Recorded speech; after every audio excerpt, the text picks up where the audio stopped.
Classic science fiction and fantasy have been inspirational in the work of so many writers, myself included. Sometimes that inspiration takes on different forms, and for one author, some of these sources impacted him as both a writer and filmmaker. I'm your host, Garrett K. Jones, and for this month's Top 10's list, I've invited James Fox to return as my guest host to provide you with his top 10 book recommendations.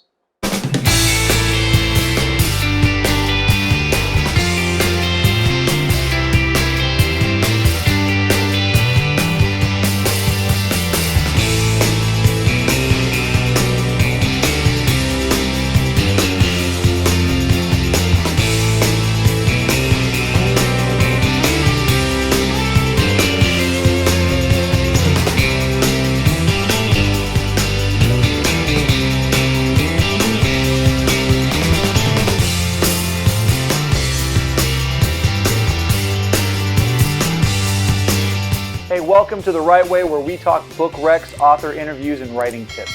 And welcome to November. Before we get into this month's guest host and his book recommendations, here's a look at what's happening all month long. And speaking of all month long, I'm participating in No Shave November, which is a fundraiser designed to help raise money and awareness for cancer research and cures, specifically cancers that affect men. I've partnered with the Testicular Cancer Society to help kick cancer in the balls. My goal this year is to raise $500. By clicking on the link below, you can not only place your donation, you get something in return. And that gift is the chance to decide what I do with the beard after November comes to a close. The largest donation gets to decide, so click the link, make a donation along with a comment on what you'd like to see me do with this beard that I'm growing, and we'll have fun with it. In 2 weeks, I'll be hosting another live stream from the Hanford branch of the Kings County Library. This month, I'll be talking about creature creation, which would have made a little bit more sense with Halloween being just last month, but meh. The thought just, didn't occur to me back then. Next, Remember the 5th of November, the gunpowder treason and plot. I know of no reason why the gunpowder treason should ever be forgot. That's right, today is November the 5th, or as Brits and fans of V for Vendetta know it, Guy Fawkes Day. I'm going to be doing my annual watch of the movie starting at 8 p.m. Pacific Standard Time, and I'll be doing posts to Instagram and Twitter for those of you who want to, join me on social media.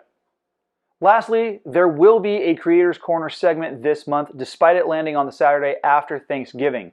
So, okay, Thanksgiving for us Americans. I know you Canadians had your own version last month, and there's football, but I can't imagine sitting around watching a bunch of Kevlar-clad athletes slamming into each other and in back-breaking tackles, and then, being like, sorry, eh? I didn't mean to clunk you on your noodle there. I digress. Yes, there will be Creators Corner. You can watch it while digging into your 40th slice of turkey and some breakfast pumpkin pie.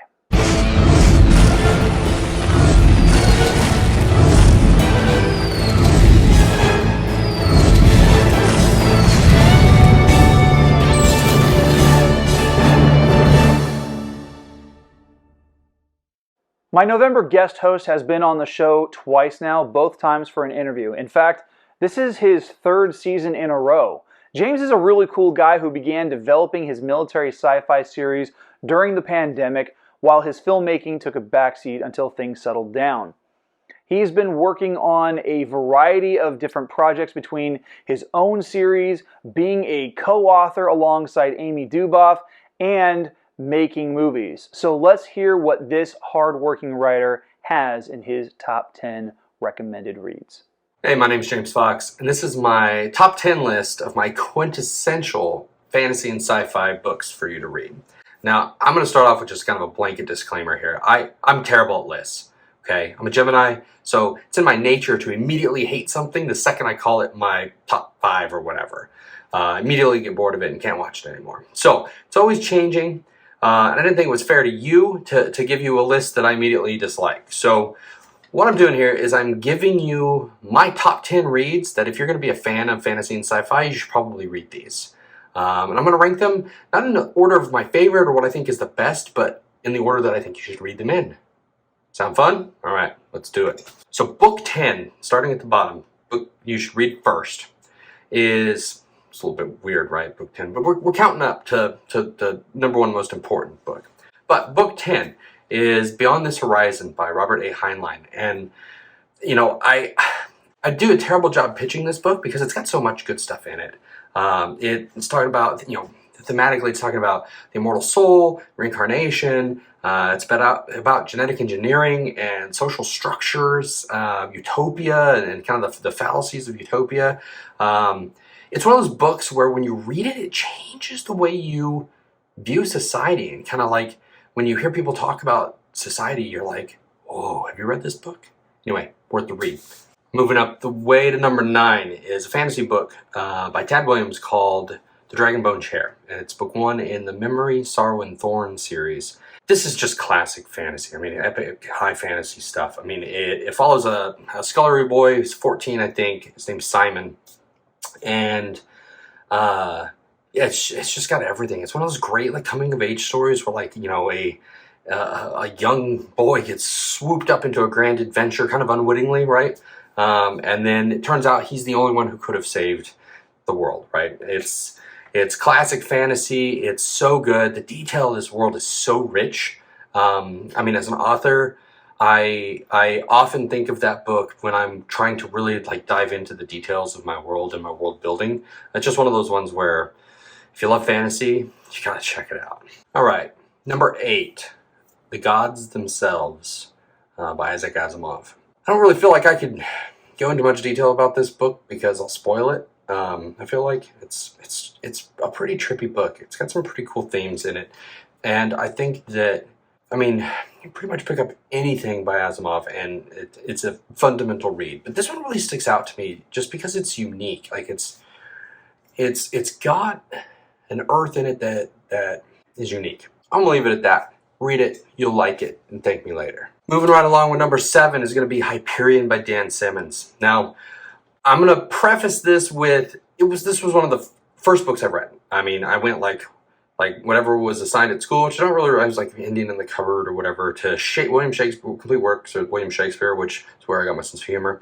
And then I think I went Dune, Hyperion. So, you know, this one's fundamental. It's core to my being.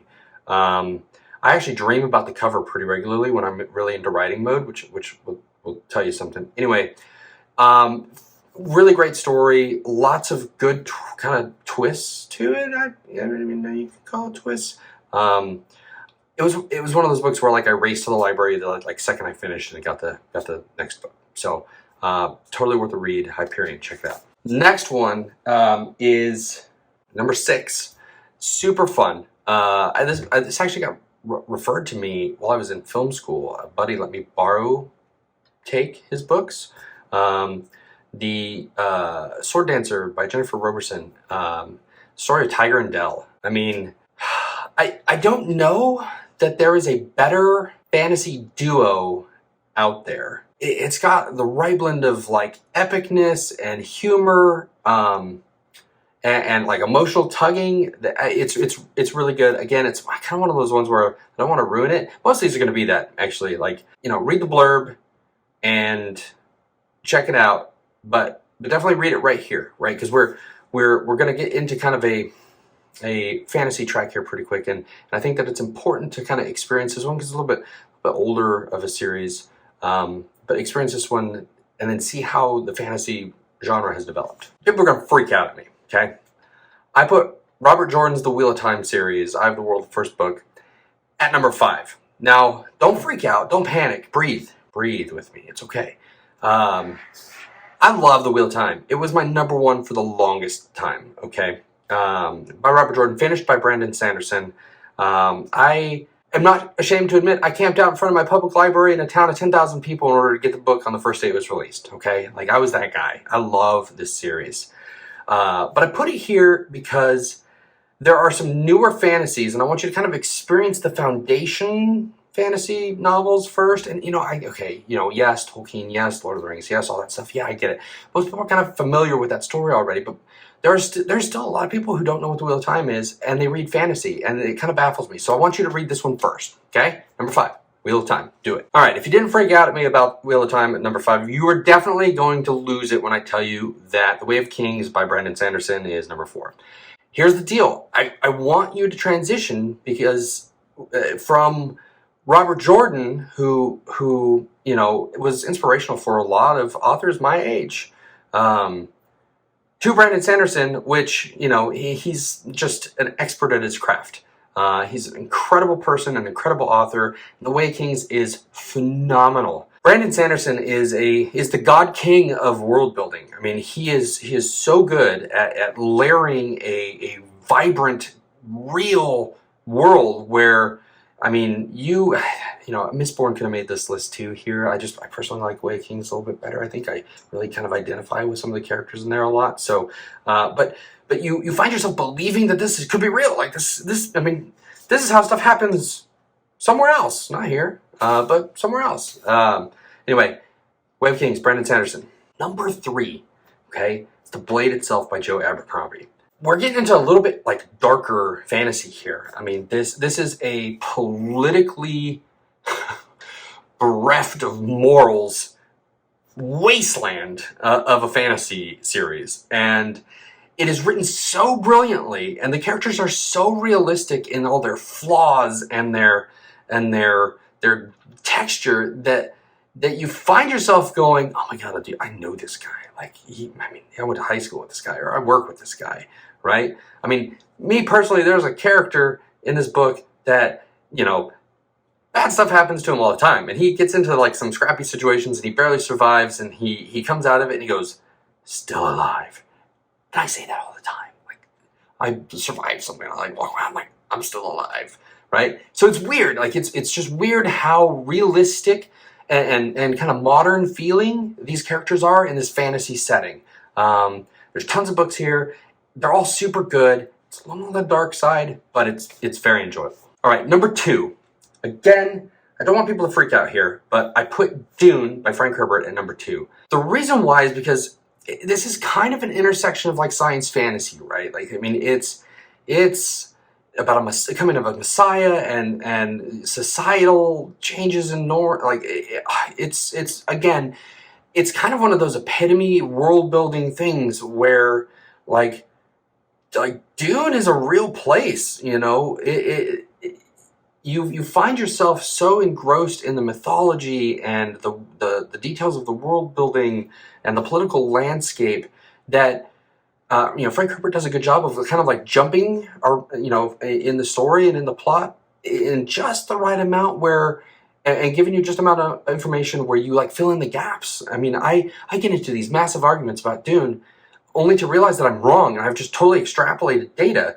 And so did the other person. We just didn't have matching data, right? Because we kind of interpreted things a little bit differently. That's brilliant. That's exactly what you want your readers to do. And you find yourself kind of like layering in your own technology or your own mythology or your own character data. I think this is one of the things that like Star Trek did really well, where it's like they never explain certain things, and the fan base has just like engrossed themselves in it so much that they have filled in the gaps when and where they needed to. Dune does that as well. I'm gonna be real with you.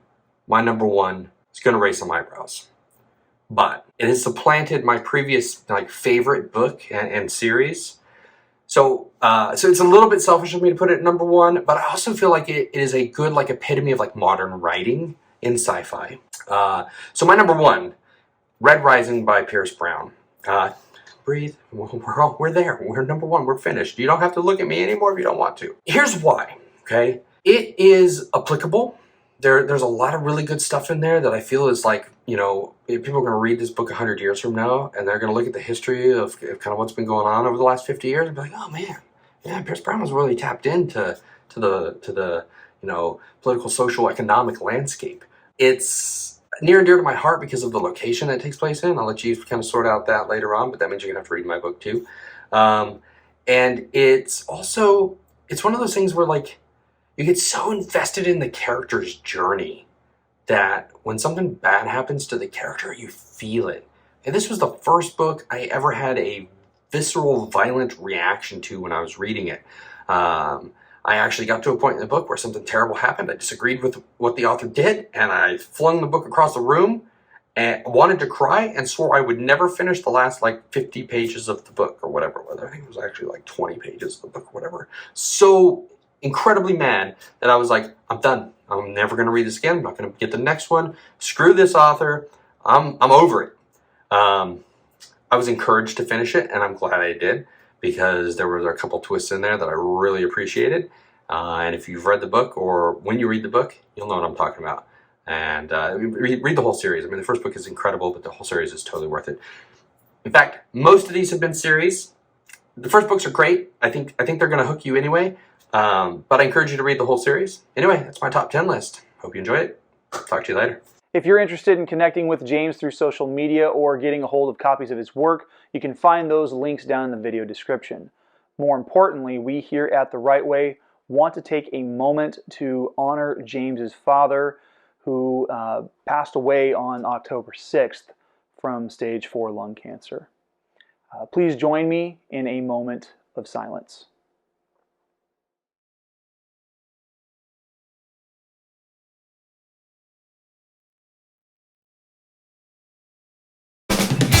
Hey, thanks for watching. Please hit like, hit subscribe, and hit the bell for notifications on new videos.